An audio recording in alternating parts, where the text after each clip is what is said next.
नमस्कार, special report में स्वागत है आपका। आपके साथ मैं हूं सृष्टि राय और आप देख रहे हैं कैपिटल टीवी बिहार।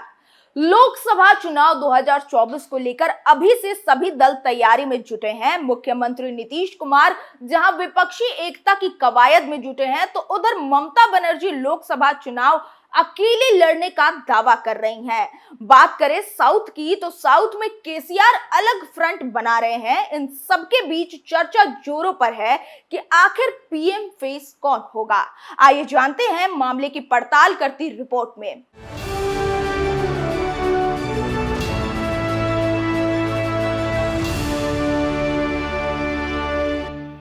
विपक्षी दल पीएम मोदी को हटाने के लिए बेचैन है। बेचैनी का आलम ऐसा है कि विपक्ष के बड़े नेता खुद को पीएम की कुर्सी का दावेदार दिखाने और बताने की जद्दोजहद में लग गए हैं।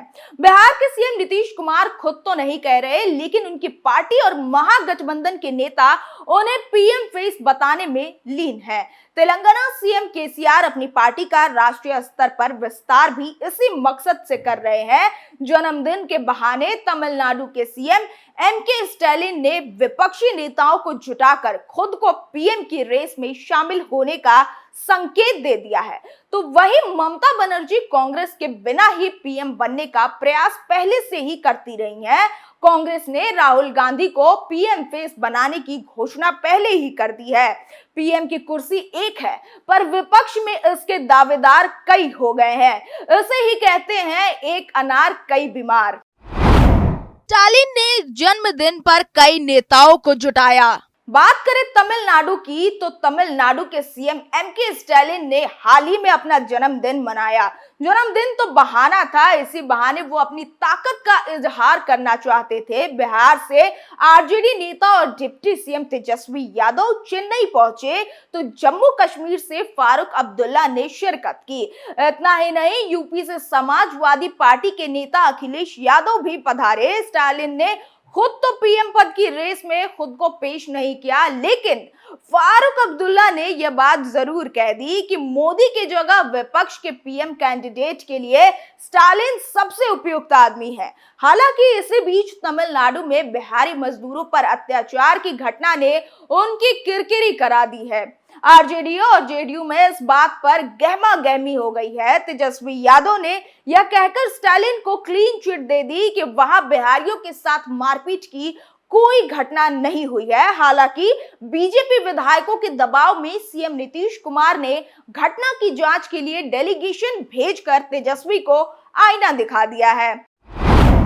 तेलंगाना के सीएम केसीआर भी दिखा चुके हैं ताकत। तेलंगाना के सीएम केसीआर ने जनवरी में अपनी पार्टी का विस्तार राष्ट्रीय स्तर पर करने के लिए खम्मम में एक सम्मेलन का आयोजन किया। आयोजन में समाजवादी पार्टी के नेता और उत्तर प्रदेश के पूर्व सीएम अखिलेश यादव, केरल के सीएम पिनाई राजन और आम आदमी पार्टी के दो बड़े नेता दिल्ली के सीएम अरविंद केजरीवाल और पंजाब के मुख्यमंत्री भगवंत मान सिंह अपनी उपस्थिति दर्ज कराई। इसके पहले केसीआर ने बिहार पहुंचकर नीतीश कुमार और तेजस्वी यादव से मुलाकात भी की थी, जिसके बाद राजनीतिक गलियारों में चर्चा जोरों शोरों से होने लगी और केसीआर को विपक्ष के पीएम फेस के दावेदार के रूप में देखा जाने लगा।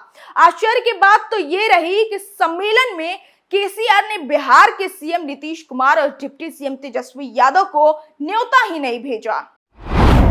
बंगाल की सीएम ममता बनर्जी भी उछल कूद कर चुकी हैं। विपक्ष का पीएम फेस बनने के लिए सबसे पहले पश्चिम बंगाल की सीएम ममता बनर्जी ने कवायद शुरू की थी। तीसरी बार जब वो बंगाल की सीएम बनी तो उनकी महत्वाकांक्षा हिलोरे मारने लगी। उन्होंने दिल्ली की यात्राएं की, विपक्षी नेताओं से मुलाकात की। उनका प्रयास था कि पीएम नरेंद्र मोदी को हटाने के लिए विपक्षी दलों का ध्रुवीकरण जरूरी है।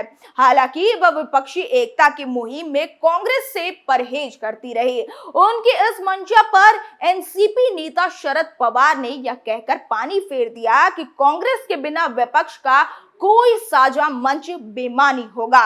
अब तो ममता ने ऐलानिया तौर पर कह दिया है कि कांग्रेस का किसी भी हाल में वो समर्थन नहीं करेंगी। कांग्रेस ने तो राहुल गांधी को ही मान लिया है पीएम फेस। अब बात करें कांग्रेस की, तो देश भर में जब पीएम फेस बनने की विपक्ष कवायद चल रही थी, उस समय कांग्रेस नेता राहुल गांधी भारत जोड़ो यात्रा पर देश का भ्रमण कर रहे थे। उनकी यात्रा में विपक्षी नेता लुप्त रहे, वो अकेले ही घूमते रहे। इसी बीच मध्य प्रदेश के पूर्व सीएम कमलनाथ ने घोषणा कर दी कि राहुल गांधी ही कांग्रेस के पीएम फेस हैं। उसके बाद तो वैसे नेता अलग अलग अवसर तलाश कर विपक्ष की एकता और अपने को पीएम फेस साबित करने के लिए लगातार लगे हुए हैं। राहुल गांधी जल्द ही भारत जोड़ो यात्रा के दूसरे चरण की शुरुआत करने वाले हैं। नीतीश को आरजेडी ने पीएम फेस बताया तो जेडीयू ने मटेरियल। अगर बात करें बिहार के महागठबंधन की, तो बिहार में महागठबंधन की सरकार बनने के साथ ही नीतीश कुमार को आरजेडी पीएम फेस घोषित कर दिया है। जेडीयू के नेता भी नीतीश कुमार को पीएम बनने के सारे गुण होने का दावा कर रही है। आरजेडी के नेता लालू प्रसाद यादव ने नीतीश को टास्क ही दे दिया है, वे बिहार से बाहर निकले और विपक्ष को एकजुट करने के प्रयास में लग जाएं। हालांकि नीतीश कुमार खुद इस बात से इनकार करते रहे कि वो पीएम का फेस है। हाँ, ये बात उन्होंने जरूर कही है कि वो विपक्ष को एकजुट करने के प्रयास में लगेंगे। उन्होंने कहा कि राहुल गांधी की भारत जोड़ो यात्रा खत्म होते ही दिल्ली कूच करेगी। कांग्रेस से कोई सकारात्मक संकेत नहीं मिलने पर नीतीश ने कांग्रेस नेताओं के जरिए राहुल सोनिया तक अपनी बात पहुंचाने की कोशिश की, लेकिन कांग्रेस ने इस मुद्दे पर चुप्पी साध ली। हाल ही में माले के सम्मेलन में पहुंचे सलमान खुर्शीद ने नीतीश ने जिस अंदाज में अपना संदेश कांग्रेस के आला नेताओं तक अपनी बात पहुंचाने की चिरौरी की, उससे तो यही लग रहा है कि अब तक उनकी कवायद का कोई परिणाम आता नहीं दिख रहा। चुनाव परिणामों ने विपक्ष के उत्साह पर पानी फेर दिया। इसी बीच नॉर्थ ईस्ट के राज्यों में विधानसभा के चुनाव हुए, परिणाम बीजेपी के पक्ष में आए हैं। इससे विपक्ष के उत्साह पर पानी फिर गया है। हालांकि ये जरूरी नहीं है कि विधानसभा के परिणाम की तरह ही लोकसभा के रिजल्ट भी आए। ऐसा बिहार में 1967 में दिख चुका है। उस साल हुए लोकसभा चुनाव में कांग्रेस बिहार के अधिकतर सीट जीत गई थी, लेकिन विधानसभा चुनाव में गैर कांग्रेस दलों की सरकार बिहार में बन गई।